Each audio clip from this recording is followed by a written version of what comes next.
ወታደር ወደ ሀገር ሄድ የትም አትሄጂም፣ በሩን ዝጋው ነው። ዛሬም እንግዲህ ሄሉና ቢኒ መጥተዋል። ሄሉ እንግዲህ እንደሰማችኋት ወደ ቡታጅራ መሄድ እፈልጋለሁ፣ አንተ ቤተሰብን ነው ማስቀደም ያለብህ፣ እኔ ጓደኛ ነኝ፣ ከኋላ የመጣው ነኝ፣ አንተ ቤተሰብን ማክበር መስማት አለብህ በማለት እንግዲህ ሄሉ ቆራጥ ውሳኔ ወስናለች። በጣም ከሄሉ የምወድላት ነገር በቃ ደስ የሚለኝ ነገር በራሷ ነው የምትጓዘው። የራሷ የሆነ ቅርጽ አላት፣ የራሷ ቀይ መስመር አላት፣ የራሷ የምትጓዝበት የምትኖርበት ኢላማ አላት። በቃ እና ከዛ ዝንፍ የሚያረጋት ሰው አትፈልግም። በቃ ከእሷ ጋር ተስማምቶ የሚኖር ሰው ይኖራል፣ የማይኖር ሰው ይሄድ ብላ የምታስብ ሰው ናት። የእውነቴ ነው። በጣም በቃ ቆራጣ ውሳኔዋ በጣም ይገርመኛል። በቃ እደነቅባታለሁ። እኔ እንደሱ አይነት ውሳኔ ወሳኝ በሆንኩኝ። አንዳንዴ በመውላውል ውስጥ በቃ ህይወታችሁ ሲኦል ጋንም ይሆናል። በቃ ትወላውላላችሁ። ይሄ ይሆናል አይሆንም፣ ወይ እንደዚህ ሆነ ወይ እንደዛ ሆነ። በቃ ስትጨነቁ ውስጣችሁ ሰላም አይኖረው። ሄሉ ግን አንዴ ቁርጥ አርጋ ትተዋለች። በቃ የሆነ ነገር የማይሆናት ከሆነ አስባበት ታግሳ ያንን ነገር ከቆረጠች ወደኋላ መመለስ የለምና በጣም በቃ አደንቅላታለሁ ይሄንን ነገሯንና እንግዲህ ቢኒ ትናንትና እንደምታውቁት ትንሽ ተናዶ ነበረ። ማለት ለኔ የምትከፊ ዋጋ ይሄ ብቻ ነው፣ እስከዚህ ብቻ ነው። አነጋገሯ እሷን በእርግጥ ትንሽ ከበድ ያለ ነገር ነበረ። ላይክ እህቱ ያደረገችውን ነገር እሱ ላይ የመደረብ አይነት ነገር አይቸባት ነበርና ያ ነገር ደግሞ ቢኒን አናዶታል። ለምን ጓደኛዬ ከሆንሽ አብረሽኝ መሆን ከፈለግሽ እኔን የምታምኚኝ ከሆነ እኔ የምትወጂኝ ከሆነ እኔ የምታቀርቢኝ ከሆነ ለምን ለኔ አትጋፈጭም? ለምን እኔን ወክለሽ አትከራከሪልኝም? ለምን ከኔ ጎና አትቆሚም? አይነት ውሳኔ ወስኖ ነው ያን ነገር ከሷ ሳያገኝ ሲቀር ተናዶ ተበሳጭቶ ነው ሄደውና በእርግጥ ክፉ ቃል አልወጣውም፣ አልዋሻችሁም። የፈረድኩበትም እኔ ለምን እህቱን ስርዓት አያስይዛትም? ግን መጥፎ ሰው ከመጣባችሁ ስርዓት ራሱ ለማስያዝ እናታችሁን ብትሆን ላታሳምኗት ትችላላችሁ። ከባድ ነው የሚሆነው። እና እቺ ደግሞ እህቱ ነች። እንደሚታወቀው ቢኒ በቃ አንቺም እሷም እኩል ነው የማያችሁ ብሏል። እንግዲህ ሄሉን ከእህቱ እኩል አየ ማለት እንደሚወዳት በጣም ትልቅ ቦታ እንዳለው ለወደፊት ከእሷ ጋር አብሮ ህይወትን መስርቶ መኖር እንደሚፈልግ ነው እያየንበት እየተረዳ ነው የምንገኘውና ብቻ ስለ ዛሬው ቪዲዮ ስመጣላችሁ በመጀመሪያ እንዴት ናችሁልኝ ውድ የቻናሌ ቤተሰቦች፣ በያላችሁበት ሰላማችሁ ይብዛ። ስለመጣችሁ ከልብ ነው ማመሰግነው። ላይክ፣ ሼር፣ ሰብስክራይብ ማድረጋችሁን እንዳትረሱ። እንግዲህ ሄሉ ያው ከዚህ በፊት እንደምታውቁት ከባድ ህይወት ነው ያሳለፈችው። የመጣችበት መንገድ መከራ ነው። በቃ አሁንም ያለችው የምትኖርበት መከራ ነው። ያ ከዛም በላይ ደግሞ ተረጋጋው ጥሩ ጓደኛ ያገኘው የሚሆነኝን የሚስማማኝን የሚረዳኝን ሰው በችግሬ አብሮኝ የሚቆምን ሰው አገኘው ብላ ደስተኛ ሁና ደስታዋ ገና 2 ሳምንት እንኳን ሳይሞላ እህትየዋ መጣ። እንግዲህ በዚህ መልኩ በቃ ሰላማቸውን ያደፈረሰችው፣ በጣም ነው የበጠበጠቻቸው፣ በጣም ነው የረበሸቻቸው፣ በጣም ነው ጫና የፈጠረችባት። በተለይ ሄሉ ላይ በጣም በቃ የማይሆን ንግግሮችን ተናግራባታለች። በጣም አስቀያሚ ቃል ነው ያወጣችውና ሄሉ በዛ ተሰብራ ነበር። በቃ ማለት የሆነ እንዴት ነው ለኔ ደስታ አልተፈጠረም እንዴ? የእውነቴን ነው ማለት ሚዲያ ላይ ስትቀርብ ምናምን ነገር ደስተኛ ልትሆን ምናምን ትችላለች፣ ግን አልጋዋ ላይ ስትሄድ ለትራሷ የምታወያየው ከትራሷ ጋር የምታወራው ብዙ ህመሞች አሉባት ሄሉ። የእውነት በጤናዋ ራሱ ከባድ ሁኔታ ላይ ነው ያለችው። መርፌ ለመርፌ 24 ሰዓት በቃ እኔ እንጃ ጭንቀት ላይ ነው ያለችው። እና እች ልጅ በእንደዚህ አይነቱ በቃ ምስቅልቅል ውስጥ እያለች ደግሞ እች ልጅ መጣ ምንም ያለ ጥፋቷ ያለ በደሏ ምንም ነገር ሳታጠፋ ከመሬት ተነስታ በቃ ስታያት ደስ ስላላላት ብቻ ይህን ያህል ንግግር ተናግራ መሄዷ በጣም አስቀያሚ ልጅ ናት። እና ከሰውም ወሬ ሰምታ ነው እንዳይባል ብሰማም ከሷ ነው እውነታውን ማረጋገጥ ያለባት። አንድ ቀን አይታት አታውቅ፣ በአካል አግኝታት አታውቅ አይደል? በአካል ጠይቃት። ቅሬታ ካለባት ይሄ ነው ወይ እንደዚህ ሰምቼብሻለሁ ብላ መጠየቅ ስትችል በዛ ልክ ካመናጭቃ ከአንድም 2-3 ጊዜ ደግሞ ዛቻዋና ማስፈራሪዋ እዚህ ቦታ ቀጥሬሻለሁ እንድትመጪ፣ ይሄ ቦታ እንደዚህ ማድረግ አለብሽ እንድትመጪ ግዴታሽ ነው ይሄንን ምናምን ብላ ጭራሽ ከቢኒ ጋር ሌላ ታሪክ ውስጥ እንዲገባውን ያኔ ተናዳ ተበሳጭታ ገደል ግቢ አፈርቢ ምናምን ብላ ሄሎ ተናግራት መጥፎ ቃል ወጣት ቢሆን ቢኒ ራሱ ይታዘባት ነበር። እርግጠኛው የምነግራችሁ ነገር እና ቢኒም ያው ወደ እህቱ ሊያደላ ይችላል። ግን አንዳንዴ ይውላችሁ እውነት ካላችሁ ከቤተሰብ ጋር ራሱ ልትጣሉ ትችላላችሁ። የእውነቴን ነው በቃ። ግን አንዳንዴ ደግሞ ቤተሰብ እውነት ነው ይሄ ውሸት ነው ወይ ትክክል አይደለም ብሎ ያሰበው ነገር እኛ ትክክል ነው ብለን ልንሄድ እንችላለን። ያ ነገር ሊጎዳን ይችላል። ብቻ ግን ቤተሰብ ጣልቃ ሲገባ በጣም መከራ ውስጥ ነው የምትገቡት። በጣም መወሰን ይከብዳችኋል። በቃ እዚህ ጋር ያሳደጋችሁ ፋሚሊ አለ፣ አብራችሁ ለእናንተ የሚጨነቅ የሚያስብላችሁ ሰው አለ።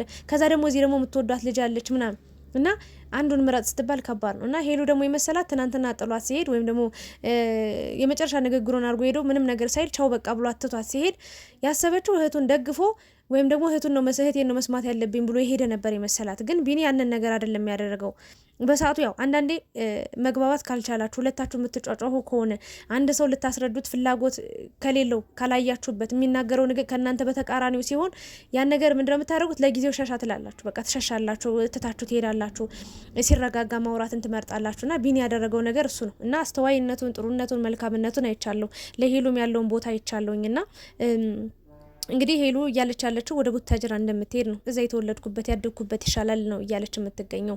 መሸሽ መፍትሄ አይሆንም። ሄሉ አሁን እኔ አንድ ነገር ላንቺ መመክርሽ ነገር እስከ ዛሬ ሸሽተሽ ችግሮች ሁሉ ሲከተሉሽ እንጂ ያየነው ምንም ችግሮች ወደ ኋላ ሲቀሩ አላየንም። እና አንቺ ማድረግ ያለብሽ ነገር ምንድነው? በቃ ለአንድ ሰው ዋጋ ክፈይ። እስከ ዛሬም ብዙ ዋጋ ከፍለሻል።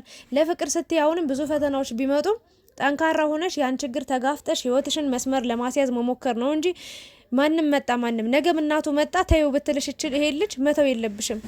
የእውነቴን ነው የምልሽ እግዚአብሔርን በጣም ተጋፍጠሽ ካልኖርሽ ማለት ነው ነገም እንደው ቢኒ ዛሬ ትቶሽ ቢሄድ አያደርገውና ቢኒ ቢተውሽ ወይ ትተሽው ብትሄጂ ሌላ ወንድ ቢመጣ ወይ ከሌላ ሰው ጋር ብትሆኚ ሌላ ጸባይ፣ ሌላ ባህሪ፣ ሌላ ማንነት ይዞ ነው የሚመጣው ያ ሰው እና ያ ችግርም መከተሉ አይቀርም። የሆነ ችግር ደግሞ ለምሳሌ አሁን ይሄ ቢኒ በወንድሙ በቤተሰቡ በእህቱ ነው የመጣብሽ አይደለ?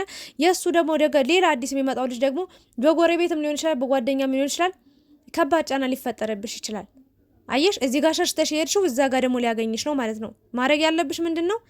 ቢኒ አንቺ ጋር መሆን እርግጠኛ ከሆንሽ በሱ የምትተማመኝበት ከሆነ እሱ በአንቺ እርግጠኛ የሚሆን ከሆነ ሁሉን ነገር አይተሽ አስተውለሽ ሴት ልጅ የምትለይበት ብዙ አይነት እንትኖች አሏት፣ መለያ አሏት። ይሄ ሰው ይሆነኛል አይሆነኝም ብላ የምታስበው የምታይበት መንገድ አለ። ስለዚህ ያንን ነገር እይና እርግጠኛ ከሆንሽ ቢኒ ነው ከቢኒ ጋር ነው አብረሽ ልትኖሪ የምትችይው፣ ከቤተሰቦቹ ጋር አይደለም ወይ ከእህቱ ጋር አይደለም የምትኖሪው። ቢኒ ካለ ከመረጠሽ መረጠሽ ነው በቃ። ያነዛ ሰዎች ከጊዜው ብዛት ማመናቸው መቀበላቸው አይቀርም። እርግጠኛው የምነግርሽ አንቺ ፈተና ለመጋፈጥ መፍራት የለብሽም። የሸሸሽ በሄድሽ ቁጥር ሰዎቹ እየተከተሉሽ እድሜሽን በቃ ዘላለምሽን ስቃይሽን ነው የሚያበሉሽ። በሰው ቁጥጥር ዘንድ ነው የምትዩና ይሄን ነገር መሸሽ የለብሽም። አደራ በቢኒ እርግጠኛ ሁኚ፣ አብረሽ ሁኚ፣ ችግሮችን አትሸሽ፣ ተጋፈጭ። በቃ ደስተኛ ሁኚ፣ ስቀሽ አሳልፊው። በቃ ከዚህ በፊት ያሳለፍሽው ብዙ ችግሮች አሉ እናውቃለን። ደክሞሽ ሊሆን ይችላል፣ ሰልችቶሽ ሊሆን ይችላል። ግን ከተጋፈጥሽ ነገ ትክክለኛዋን ኑሯን የምትኖሪያት፣ ትክክለኛ ህይወትን የምትኖሪው፣ ትክክለኛ ደስታን የምትደሰችው፣ ትክክለኛን ሳቅን የምትስቂው፣ ትክክለኛ ፈገግታን ፈገግ የምትይው አንቺ ትሆኛለሽ። መጨረሻሽ ያማረ ነው የሚሆነው። በፈተና የጸና በቃ ታግሶ የኖረ ፍሬዋን ይበላል ነው የሚባለውና ይሄን ነው ለመክርሽ የምችለው። አደራምልሽ ነገር ቢኒ ደግሞ ማቶናት ከሆነ ህይወቷን ሙሉ የተፈተነች ህይወቷን ሙሉ መከሯን ያየች ህይወቷን ሙሉ በስቃይ ውስጥ ያለፈች ስቃይ ውስጥ ያለች ልጅ ናትና ማቶናት ከሆነ ለወደፊት እንደው ምንም አይነት እቅድ ከሌለ ከሷ ጋር የመኖር ከሷ ጋር በፍቅር የመኖር እቅድ አላማ ከሌለ ብትተዋት። አሁን ላይ በቃ በእህትም ራሱ ሀሳብ ሊሆን ይችላል ብትተዋት ደስ ይለኛል። ማቶናት ከሆነ ቆንጆ ነህ፣ በጣም አስተዋይ ነህ፣ በጣም ወደነሃል፣ ከሄሉ ጋር ማሽ ታረጋለህ ምናምን። ግን ቁንጅና ታጥቦ አይጠጣም። ውስጥን አሳውቃት፣ ውስጥን ንገራት። በቃ የምትሆናት ከሆነ ቤተሰቦችንም ከቤተሰቦችን ማስበለጠ በቃ እንትን ልትላት ትችላለህ። እውነት ካለ ያንተ ሴት ምትሆን ከሆነ ያን የሆነ ቀን ያምኑሃል። በቃ አንተ በእሷ እርግጠኛ ከሆንክ፣ በአንተ በራስ እርግጠኛ ከሆንክ፣ ሄሉ ጋር እስከ መጨረሻ ብሬ ይሆናለሁ ካልክ አንተ ራስህን አሳምነ ቤተሰቦችንም ጊዜ ቢወስድብም ቢፈጅብም የሆነ ቀን ላይ ማሳመን ስለምትችል ሄሉን ማጣት የለብም። በቃ ተጋፈጥ ችግሮችን ከሄሉ እኩል አንተም ተጋፍጠ እስከ መጨረሻው አንዱ ናችሁ። እጅ ለእጅ ተያይዛችሁ ይህንን ነገር ተወጣችሁ። እህትንም ለማሳመን ሞክር። በቃ ማለት ያለውን ነገር ቢያንስ ሄሉ ጋር ከሄሉ መጠጋት የለባትም። ሄሉ በጭራሽ እሷን ማግኘት የለብሽም። የፈለገችውን ነገር ትሁን። በሰላም የምታወራሽ ከሆነ በሰላማዊ ሰው ከሆነች የምትቀየር ከሆነ ምናምን ለቢኒ ደስታ የምትጨነቅ ከሆነ ያለውን ነገር ማውራት ትችላለሽ። ከዛ ውጭ ግን መጥፎ ንግግር እየተናገረችሽ በቃ እየሄድሽ እሷን እያየሽ እየሰማሽ በእሷ ቃላቶች መጨነቅ መጠበብ የለብሽም። እና ይሄንን ነው ልምችለው። በስተመጨረሻም እንግዲህ ሄሉ ቢኒ ያው እሷን ሰርፕራይዝ ለማድረግ ቸኮሌት ምናምን ይዞላት አበባ ይዞላት ቤቷ ሄዷል። ስልክ አትዝጊ እባካችሁ። እኔ በጣም በህይወቴ ጓደኞቼ በቅርብ አሉ ፍቅረኛ ያላቸውና አንዳንዴ የሆነ ቃላት ይወራወሩና አለመግባባቶች ሲፈጠሩ ብሎክ ታረጋለች ጓደኛ ወይ ደግሞ ጓደኛ ደግሞ ሚስቱን ብሎክ ያረጋታል፣ ፍቅረኛውን ብሎክ ያረጋታልና አንድ ሰው ተነጋግሮ ካላወራ ብሎክ የሚባለው በቃ በጣም በህይወቴ የምጠላው ነገር ነው። ብዙ ጓደኞቼን መባካችሁ ብሎክ አታድርጉ ብዬ ለምኜ ተማጽኜ አልቅሼ ሁሉ ጓደኞቼን ብሎክ አስነስቼ አውቃለሁ። ምክንያቱም ብሎክ ካደረጋችሁ በምን ነው የሚያወራችሁ? ያ ሰው ማስተባበያም እንዳይሰጥ እውነታውን እንዳያስረዳ እንዳታስረዳ ነው የሚሆነው። ተሸፋፍኖ ይቀርና በጣም ችግሩ እየሰፋ ነው የሚሄደው። ያ ደግሞ ትክክል አይደለምና ሄሉ ቢያንስ ያለብሽን ችግር ቢኒናው የምታኮርፊበት ምክንያት ምንም የለሽም። ያጠፋው ጥፋት የለም፣ ጎልቶ የታየ ጥፋት የለበትም። የእህቱን ጥፋት ከሆነ ሁላችንም እየፈረድንባት ነው፣ እሷ ላይ እየጮህንባት ነው። ከዛ ውጪ ቢኒ ያጠፋው ጥፋት ስልክ እስከ መዝጋት የሚያደርስ ነገር የለም። ሄሉዬ ፕሊስ አትግፊው ነው ማለት ነው የምወደው። እና አበባና ቸኮሌት ይዞላት መጥቶ ይቅርታ አድርጊልኝ ብሏታል። በእርግጥ ያን ያህል ይቅርታ የሚያስጠይቅ ጥያቄ አይደለም። አንተም በሰዓቱ ስሜታዊ ሆነ ነበር፣ ሄሉም ስሜታዊ የራሷ ስሜት ነበረባት። መሸሽ እንደውም ጥሩ ነው። ሄሉ ከዛ በላይ አንተ ብታወራት ኑሮ ከባድ ነገር ልትናገር ትችላለች፣ ትተናዳለች፣ በጣም ስሜታዋ ተነክቷል ምናምን ነገርና ችግሩ ይሰፋ ነበር። መሄድ እንደውም ጥሩ ነውና ይቅርታ የሚጠይቅ ሰው ደግሞ እግዚአብሔርን በጣም ጥሩ ነገር ነው። አብራችሁን መዝለቅ የሚፈልግ ከእናንተ ጋር ሰላማዊ ህይወት መኖር የሚፈልግ ሰው ነው ይቅርታ የሚላችሁ።